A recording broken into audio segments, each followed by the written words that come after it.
چرمخکۍ په کور کې ګرځي ماشومان وخوړله نو د دې څه نقصان شته که نه؟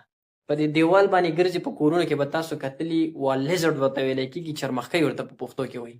کله لاندې راپرېوځي ماشومان یې وخوري، یا کله په خوراک کې میلاو شي، هغه خوراک خلکو کله یي په هغه کې چرمخکۍ موجودي. د دې څه نقصان شته که نه؟ ګوره دا یو خبره یاد وساتئ، د دې چرمخکۍ په باره کې د خلکو په دې زړونو کې یو یره موجود ده، یو ډېره غټه یره موجود ده چې ګنې یاره چا چرمخکۍ په خوراک کې وخوړله یا ماشوم د ځمکې نه راوچته کړله او ویې خوړله، دا انسان اوس مري. خو زه تاسو ته نن د دې حقیقت بیانوم، که یو انسان چرمخکۍ وخوري یا ماشوم چرمخکۍ وخوري نو ده ته څه نقصان کېدلی شي. ګوره اول خبره دا تاسو یاد وساتئ، د دې چرمخکۍ خوراک څه شی دی؟ دا چې په دیوال باندې ګرځي نو دا څه شی خوري؟ پتنګان خوري، ماشي مچان وغیره دا شیزونه خوري. د دې هم دقه خوراک دی، دا څه زهریله خوراک نه دی او نه د دې چرمخکۍ په وجود کې دننه څه زهر شته، لحاظه دا چرمخکۍ زهریله نه ده. که چېرته دا یو ماشوم وخوري یا یې څوک په خوراک کې وخوري نو د دې نه دومره یره نه ده پکار، دا هیڅ نقصان نه کوي. غټ نه غټ نقصان د دې څه دی؟ دا خېټه خرابولی شي، دا خېټه خرابوي، صحیح ده، ډایریا کاز کوي انسان ته.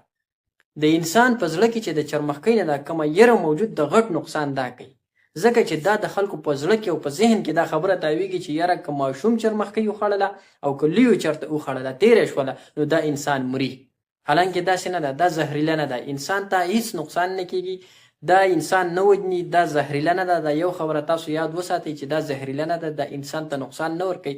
بې ځای یره کول دا نقصان ورکوي چې کله د انسان په زړه کې دا یره موجود وي که نه چې یاره دا ما خوړلې اوس خورم، نو دا انسان ته نقصان ورکوي، دا یره نه ده پکار. نو دا هیڅ نقصان نه کوي. تاسو ته مې وویل زیات نه زیات دا د انسان خېټه خرابولی شي، نور هیڅ هم نه ده. اوس دا یو خبره یاد وساتئ، که چېرته ماشوم وخوړله یا لوی وخوړله په خوراک کې نو یره د انسان په زړه کې خامخا موجود وي.